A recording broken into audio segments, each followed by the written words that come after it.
All right. What's your favorite holiday gift that you've ever received? Some people got their first bike. Some people got iPads or iPhones. And other people, they got concert tickets to their favorite musicians. And some people got absolutely blindsided by George Washington and his troops while they were crossing the Delaware. Yeah, you remember that, Britain? All right. Yeah. Gifts aren't just a material item around this time of year. Helping your grandma cook dinner in the kitchen for the holidays? That's a gift. Spending time with your relatives that live far away, that's a gift. Giving your grandpa a reason to get out of his lazy boy, and you're offering your face to him so he can spit the most hyper-polarizing conspiracy theories at you, that's a gift too. Yeah, Grandpa, the Illuminati lizards were having jet fuel burning freak-offs on the set of the moon landing. Sure, yeah.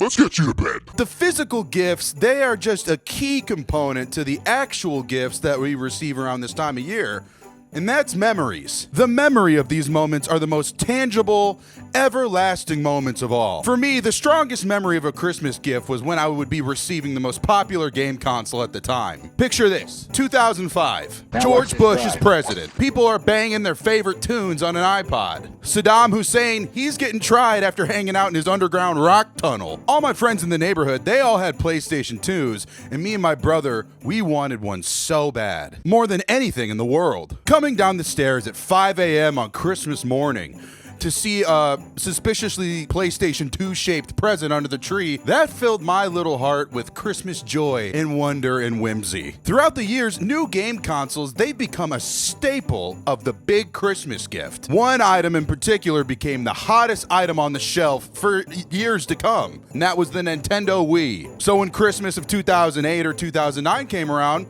I asked for a Wii. For context, throughout the Wii's life cycle, over 101 million units were sold. Now you may be asking yourself, was Cornborn's house part of that astronomical figure? No! We had an Xbox 360 at the time, and my parents just did not understand the concept of having more than one console in the house at a time, which in hindsight is totally fair of my parents. Why have two toasters when they both make toast? Here's another question for you. What was that one item that someone had at their house when you were a kid, where you would go in their house and you'd look at it and you'd say, "Oh, they're rich." For me, it was the kids that had both an Xbox and a Wii at their house. So to make a long story short, I never had a Wii or any sort of Wii games in my house growing up. Young Corn lived the life of a Wii owner vicariously, watching my friends play Wii Sports or Super Mario Wii through a rainy window, and hoping and pondering that someday I would be able to get a chance. During COVID, I absolutely hustled and made myself banana bucks, and I built myself a gaming PC. The thing that I found myself doing the most on my multi-$1,000 command center was playing Wii games. So over time, as I was telling people that I was playing Wii games, there was one specific game that kept coming up into my library. Boy, I wonder which one it could be. I think it's time that we take a deep look into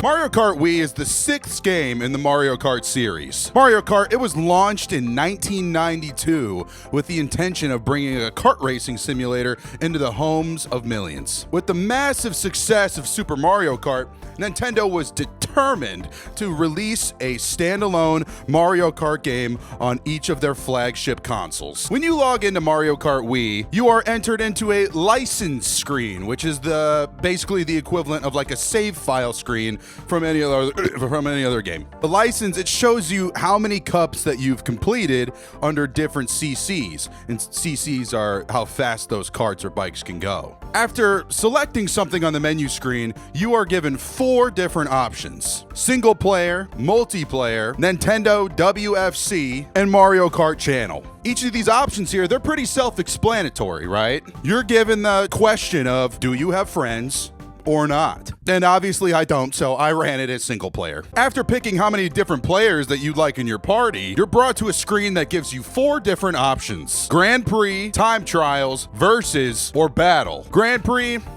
it's the dopest part of this game. It puts you in 4 different races that are in some pre-selected tracks for you to race on. Putting in the work and achieving first place on every Grand Prix Cup, it's equivalent to the feeling of someone you love telling you that they're proud of you. Moving on to time trials allows you to be able to pick any specific course that you're interested and race up against a ghost or yourself trying to get the lowest time possible. This is a great area to harness different track skills, drifting, or shortcuts to help you on your next Grand Prix race. Up next is Versus Mode, and this allows you to be able to have a multiplayer experience where you can get onto teams and you can fight up against your friends, and whoever has the most points by the end of the different races wins. Last but not least is Battle Mode. You don't race around circuits on this game type. You race around different arenas trying to pop the balloons of people that are on the other team. They offer something in this battle section called Coin Battle, which for me, it's just not the same at all, right? Because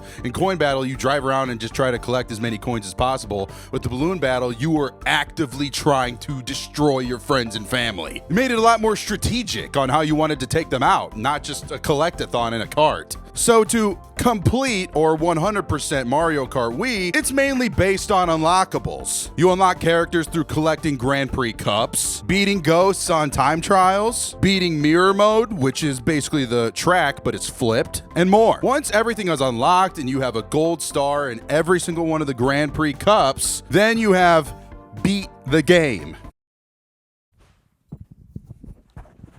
Yeah, there is none. Mario Kart Wii offers you 16 new courses to race on and 16 reimagined courses from the older games. The 16 new courses are brand new to the Mario Kart franchise. And the 16 reimagined courses, they were tracks that were featured in already released Mario Kart games, but kind of in a remastered format, like GameCube or N64 or Nintendo DS specialty maps. Each of these courses correspond to different characters or themes that are heavily present across the Mario universe. Or some of the courses, they just kind of have a feeling of, shit, why not? For example, you have Luigi, Mario, and Daisy Circuit, which all look like that Princess Peach just woke up from a Percocet bender and in her drunken state decided to build a bunch of karting tracks across the Mushroom Kingdom. Tracks like Mushroom Gorge, Dry Ruins, Delfino Square, Bowser's Castle, and Rainbow Road, they all make sense in the context of Mario. I mean, Mushroom Gorge, for obvious reasons, right? Dry Ruins because of the desert world in Super Mario 64, Delfino Square from Super Mario Sunshine,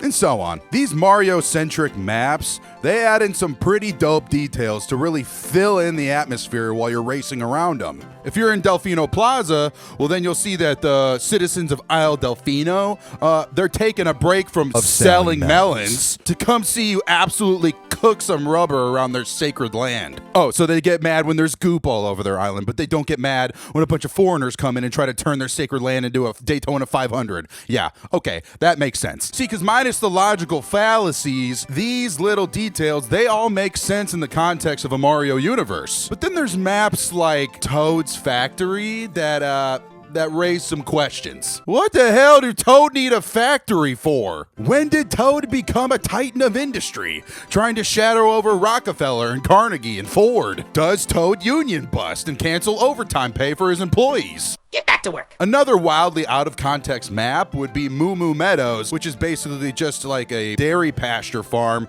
and you're racing around and you're trying to get out of the way of moo moos. Take a guess what moo-moos are. Why didn't they just call them cows? Since when are cows copyrighted? Anyway, the most legendary no context map of them all would definitely have to be just got coconut mold. the randomness and the chaoticness of completely unrelated concepts to the Mario universe.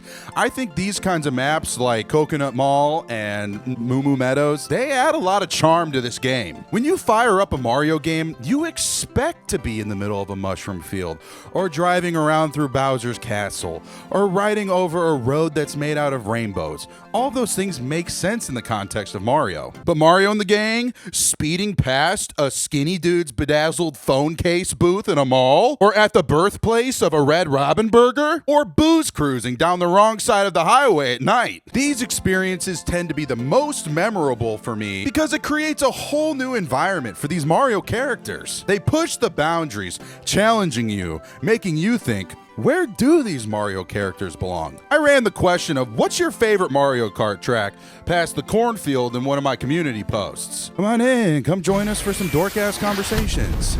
The general consensus among the cornfield all seemed to be courses that were either circuit-themed or stadium-themed. A few answers that I saw here that I think are notable are, I just wasted your time, Zero chimed in and said, easily Yoshi's Circuit from Double Dash. It's got so many hard twists and turns. It's a really intense race every time I play that one with friends. Yep, gotta agree with that one. That is a bar. Shout out. Luke Not Skywalker 9947 DK Mountain. There is absolutely no other answer. Double Dash on the GameCube was unmatched, and this map changed the game for me. Not to mention how this map developed later in its life to have loads of shortcuts for speedrunners and the like. Bit of a throwback, but shout out if you know this legendary track. Shout out Luke Not Skywalker 9947. I rock with you. This is total bars. Let's go. Coconut Mall on the Wii was fire. Straight facts, no printer. Popa Yoko Popa. Let's go. I completely agree with that. Banger. I understand this completely, as normally courses like this, they offer more of a challenge, with obstacles and tight turns and surprises around every corner. These actual karting style courses to make you think critically about what you're doing. These traditional circuit or arena style tracks focus more on the technicalities of racing compared to the overall atmosphere. With a variety of maps that encompass the entire world of Mario, really harnessing in the true racing styles of the circuit tracks, and also adding in its own personality and flair and chaos. These specific characteristics about these tracks, it's what makes them so legendary and dope. Mario Kart Wii, it offers you a variety of characters to choose for your racing experience. The roster includes some of the most famous Mario characters, while also introducing some new characters that have only been recently introduced into the franchise. The returning roster, it's here. We got Mario, Toad, Peach, Luigi. What are you guys looking at? Oh God! Wario, Bowser, and more. The new characters here, they'd be like Rosalia from Super Mario Galaxy, little baby versions of some of the main Mario characters, and the most iconic character to ever grace the Mario Kart series, Funky Kong. You ever just see somebody and you analyze their vibe so hard and you just say to yourself, oh God, I want to be you so bad. Swear to God, his outfits is what I wear in the summer half the time. Anyway, these characters, they're broken up into 3 different classes: lightweight, middleweight, and heavyweight. Most people I know, they just found a character when they were 6 that they loved playing as, and they pick that character every single time now when they want to play. And you know what? Hey, that's cool. No judgment here. No judgment. Right here, it is pretty dope that Nintendo gave players their ability to have a wide variety of choices of who they want to race as. Do you really just rock with Bowser Jr. and you want to rip as him around the course? Nintendo, they offer up this scenario on a silver platter to you, and they say, the world is your oyster, my friend. Every release, Nintendo tries to push the envelope a little bit by introducing a new gameplay mechanic, or what some might call a gimmick, to add some spice to its game that is the same at its core with every single release. For example, Mario Kart 64, it introduced a 4-player split screen and 3D graphics. Mario Kart Super Circuit, hey, look at this. Mario Kart Super Circuit, this introduced Mario Kart to a handheld market, and it allowed you to be able to play with your friends via a link cable. Mario Kart Double Dash, it introduced the ability to have 2 players on a kart at one time, giving you the abilities of both of those players and allowing you to switch them back and forth between the front and the back. So Nintendo is probably thinking to themselves, what is Mario Kart Wii's gimmick gonna be? The motion controls. The Nintendo Wii is known for launching motion controls into the gaming market at a large scale. For me, picking up the Wii remote for the first time, it just felt natural because obviously it was shaped in the form of a TV remote, which I'd been using since I crawled out the womb. You could use the Wii remote to simulate bowling, or tennis, or baseball, or golf, or cooking, or lightsabers, or swords, anything you could imagine. This first moment that I picked up a Wii remote controller, I swear to God, when I used it for Wii tennis, it was like that moment when Harry Potter picked up his wand for the first time. At the time, I mean, this was mind-boggling technology. I thought Chris Angel was just gonna pop out of the console like when you put the disc in backwards and tell me that I was getting mind-freaked. It was like nothing that I'd ever done before, because, you know, I'm used to playing games like this. Not like this. Just got And all this motion control, this was before they put gyroscopes into controllers. I know, gyroscope is spelled like it would be the sickest attachment on one of the most popular Greek dishes. In Mario Kart Wii, the gimmick that was new to this game was it allowed players to be able to steer their kart with their remote. You would turn the controller on its side when the race began, and turn the controller left or right to indicate the direction that you wanted your kart to go. This level of interactivity only existed in arcades at the time. It created this new sense of immersion. And mind you, Nintendo, they knew what they were doing when they created this bad boy. This engineering marvel that probably now just sits in a basket next to your entertainment console, collecting dust like it's Wheezy from Toy Story. This guy, it made the immersion all that and more. Funny enough, games like this, for some reason, they just gave me like a false sense of reality. Same way that I thought that Guitar Hero would teach you guitar. I picked up Mario Kart and the steering wheel for the first time, and I was steering around with it, and I said, yeah, you know what? I could do that.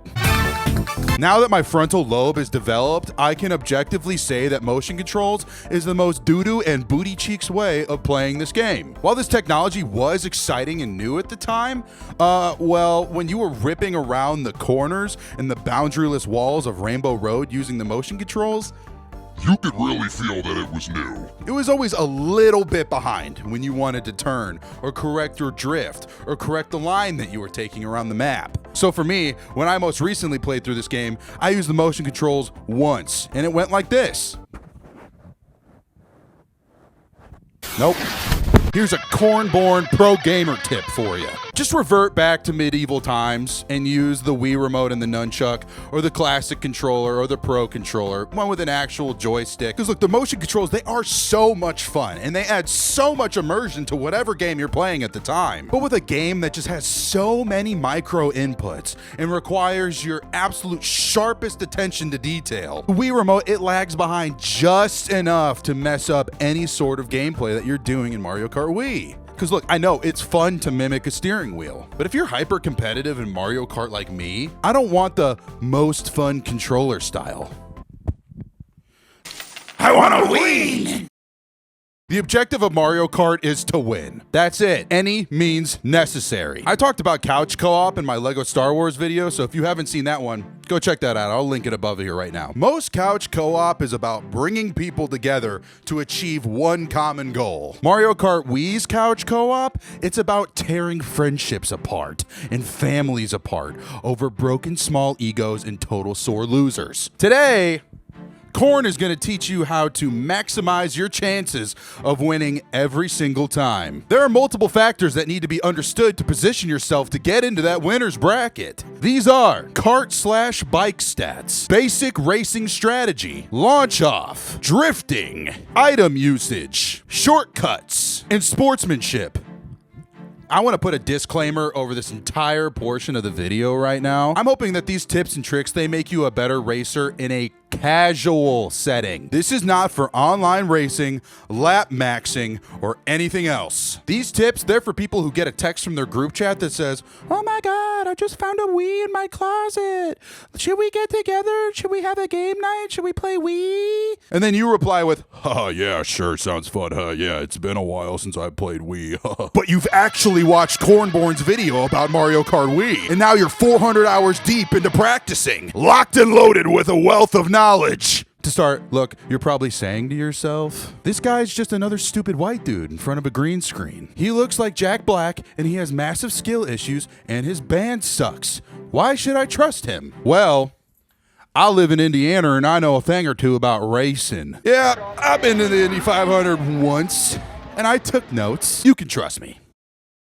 Before the race even starts, you are prompted with your first test of Mario Kart knowledge. You have to pick a character and a vehicle for them to ride on. Each kart or motorcycle, it has its own level of stats. Speed, weight, acceleration, handling, drift, off-road, and mini turbo. Most of these, they're self-explanatory, but each stat, it has a meter next to it that tells you how much of that stat that bike and racer has. And speed is the most important stat of this game. Lightweight characters, they normally have a lower speed stat, so I try to avoid them like the plague. Also, this might be an unpopular opinion. Lightweight characters, they're stupid and dumb anyway, except for like Dry Bones or Toad. The rest are stupid. I am a certified baby character hater. Nintendo, they had this entire roster of characters throughout their entire discography of people that they could put into their racing games, and they really just sat down in a boardroom and said, what if we just make the characters so they're smaller and babies? You're telling me that they'll put Rob the Robot from the original Nintendo Entertainment System into Super Smash Bros. As a character, but I can't use the Flood from Super Mario Sunshine and absolutely cook circles around a track? I'm sorry, but it just feels lazy to me. Debate me if you think that they're actually good characters and not just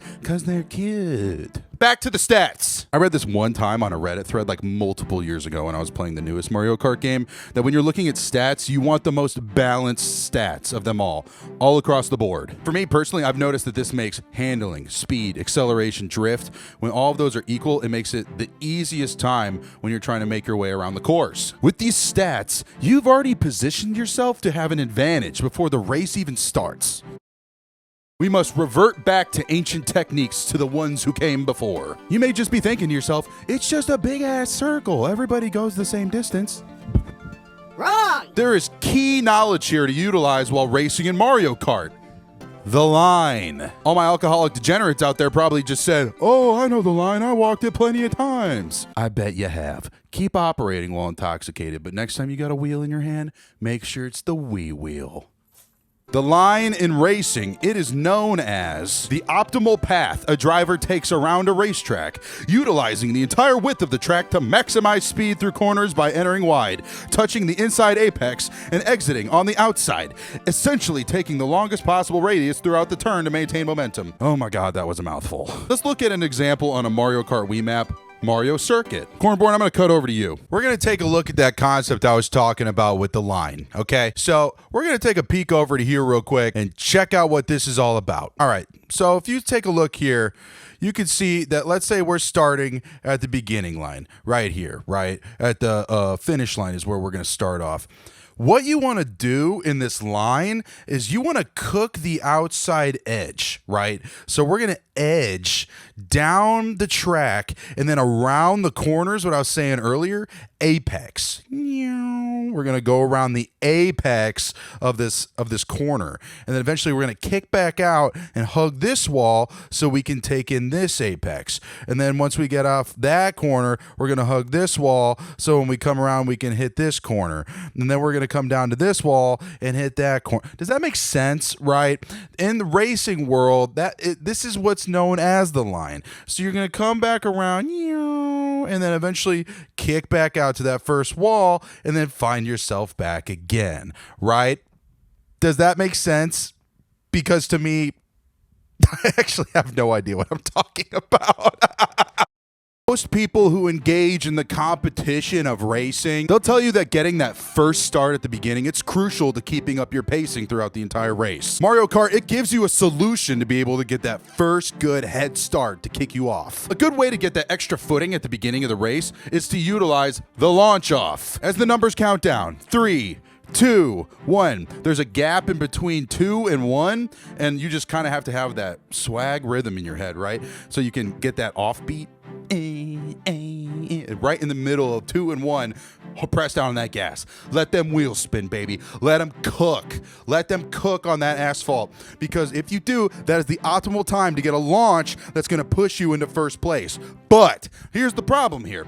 If you do it a little too early, then your engine, it just absolutely explodes and you're at the back of the line looking like an absolute doofus. But if you do it too late, then you'll get not even enough boost to make it even worth it, and then you end up just slamming into a bunch of people around you, and it's not get it down. The mastery of the launch off, it is a crucial element to help you in your karting success.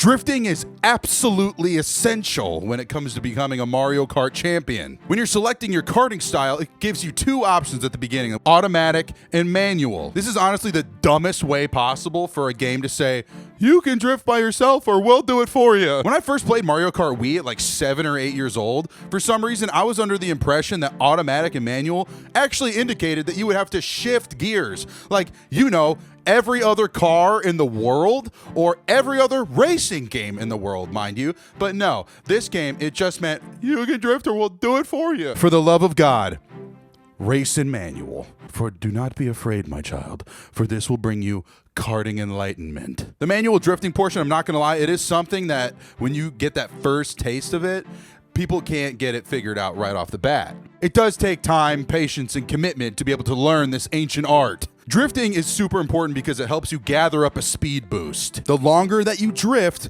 the more powerful of a boost is what your kart will acquire, or your bike. The longer of a drift that you have, it changes the color of the flames on your tire, indicating that you got a big fat boost getting ready to cheese you up. Once you're locked and loaded with that max boost, let that puppy fly and go singing into the night, launching yourself into first place. In most track fashion, you will find yourself always cutting around corners in places that you know that you could probably be drifting in. Here's a mantra for all. If you can be drifting, then you should be drifting. If you can be drifting, then you should be drifting. Another thing to note is that some of the bikes that you may race with, they don't have the ability to collect that double boost with the bigger flames on the wheels. But bikes normally have a better handling, so it allows you to be able to drift kind of even in straight paths, so you can utilize that boost a little more often. Drifting efficiently, it will help you become a wizard of the karting world.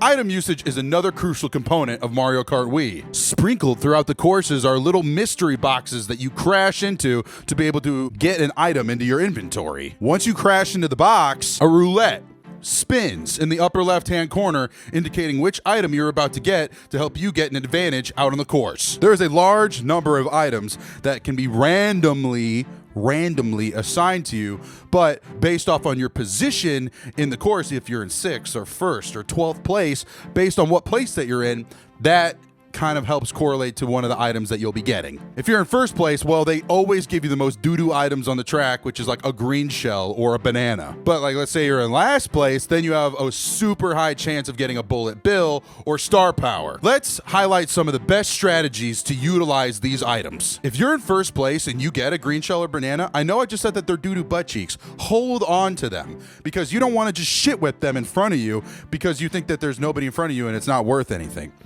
If you hold down the item trigger button, that green shell or banana will go behind you and it'll kind of hover behind you wherever you're going. And this is perfect because it is a defense mechanism up against red shells that will come and try to destroy you. Hold on to them. If you get a throwable item like a shell or a bomb or a banana, something that is actually super important to note is you can throw that item behind you. This one takes a little bit of practice, but basically the way that it works is that if you want to throw it behind you, you have to flick the joystick back and it will toss the item behind you. So like if you have a bomb, you toss it behind you and you'll watch them take off into the skies. This is a pretty good mechanic to use when you have just a pack of racers that are behind you, absolutely riding your cheeks like it's a BMW driver when you're already doing 20 over on the highway. All the other items here on the roster, they're pretty self-explanatory on how they help you shit on the other racers. Understanding these few item strategies, they can help further your knowledge to help you get beyond the average Mario Kart player. Built into the map are shortcuts that are hidden for you to follow. I think that utilizing shortcuts is not an unfair advantage when you're racing. They were placed there for a reason, so you might as well utilize them to help you get your lap time down. See, but when I'm talking about these shortcuts, I'm talking about the ones that Nintendo intentionally put into the games. An example of one that was super obvious that Nintendo put it there is that little grass patch that's in the back corner of Luigi's circuit. If you have a mushroom, you can just zoom over it real quick instead of hitting the little speed boosters. But there are also shortcuts that I feel like I need to address that were just found by people who are pushing the game's code to its limits. These are known as ultra shortcuts, and they help you completely minimize your lap time. Gentle reminder, these tips that I'm giving are for a casual setting. Look, if I'm chilling with some friends and I got that text, hey, let's play Mario Kart because we should have a little game night or whatever, and one of my friends busts out one of these ultra shortcuts, we're done. we're done. I don't want to play anymore. Get out of my house. This is supposed to be fun and see who the best racer is, not who can hack the map the best. Why are you spitting on the trust and the mutual respect and the agreement of competition that we've entered into? Look, and I'm not saying never don't utilize these ultra shortcuts, but with great power comes great responsibility. If you want to explore the deep lore of these ultra shortcuts and who discovered them and how to utilize them, that's fine.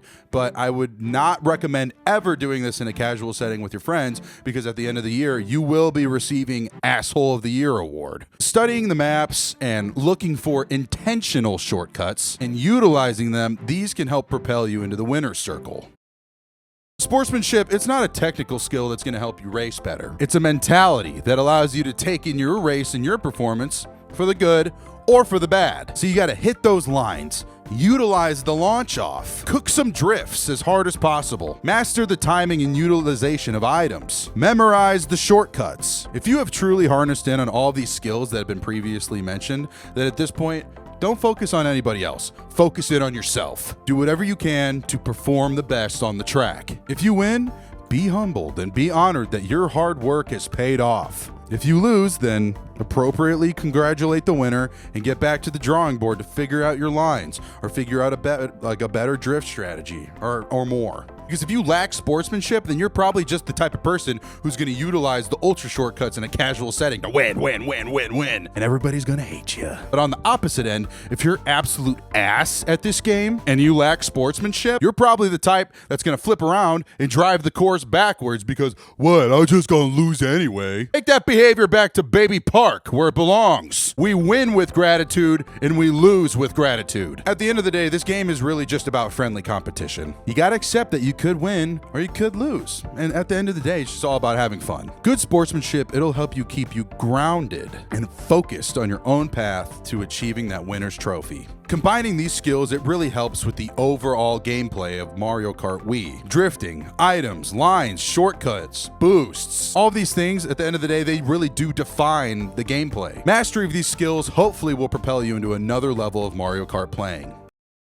Look, every Mario Kart game is objectively the same. You get in a kart or bike, and then you use the items that are on the course to give yourself an advantage to have the lowest lap time possible. But Mario Kart Wii, it's different. It has a lot of variables that make this game incredibly dope. Utilizing motion controls, it makes this game extremely memorable. The 16 custom tracks and the 16 reimagination tracks, they always find a way to stand the test of time. The introduction of new characters and the introduction of bikes and the variety of experiences, it makes this game worth coming back to. This game is still so popular that there are servers online built by fans that let you play with your friends with the internet in our Lord's year of 2024. That kind of impact, it's not coincidental. Mario Kart purists, they'll come at me and they'll say, oh, Double Dash is better, or oh, Mario Kart 7 is better because it has a different mechanic. And the real reason why this game has an everlasting legacy and impact, because of something that I mentioned earlier. The sales figures. 101 million Wiis were sold. 37 million copies of Mario Kart Wii was sold. Some quick mental math would tell you that around 36% of Wii owners also owned a copy of Mario Kart Wii. And if you had a Wii, then you probably used it as exactly as Nintendo intended you to use it, with your friends and family. Like me, I never had a Wii, but I still played Mario Kart Wii when it was at its peak. I am a person that has vivid memories of playing a game and operating a console that I never owned. That is Mario Kart Wii's true legacy, reaching its influence into houses that had a Wii and ones that didn't. Mario Kart Wii was really the world's baptism by fire. Mario Kart Wii was a lot of people's first experience to the Mario Kart franchise. And because of that, you probably went back and revisited Double Dash, or the Nintendo 64 version, or you got excited when the new versions came out, 7 and 8. It really cemented itself as its first introduction to a mass audience, and that's what keeps people coming back time and time again. And realistically, That's what makes this game so dope. All right, look, you got to play it. You got to play it. Whether it's for the first time or if it's you revisiting this title, it's worth picking it back up again and being that person who shoots out that group text and says, let's all get together for game night. If you have a Wii, Mario Kart, and those goofy plastic controllers sitting in that little basket next to your entertainment console, I know you got it. Blow the dust off that guy and give it the love it deserves. And if you don't, honestly, Facebook Marketplace, it always rules for stuff like this. Thankfully, my generation hasn't started price gouging the absolute life out of these titles and consoles yet. So you could actually go pick up a bundle for used pretty cheap. I mean, if you don't want to do that, you don't want to meet a stranger in the middle of a Denny's parking lot, well, let's just say go to the dolphin exhibit at the zoo, huh? Go to the dolphin. Do not look up dolphin Nintendo on Google. All right, what's your favorite character to race as in Mario Kart Wii? Do you spiritually connect with any of the characters like I do with Funky Kong? Why do you think Toad owns a factory? What's he building in there? And as always, you know what? This channel was made to promote my band. Maybe go click the link in my Instagram bio to go hear the unreleased album that we have yet to put out. So go check it out. Happy holidays, everybody. Cornborn.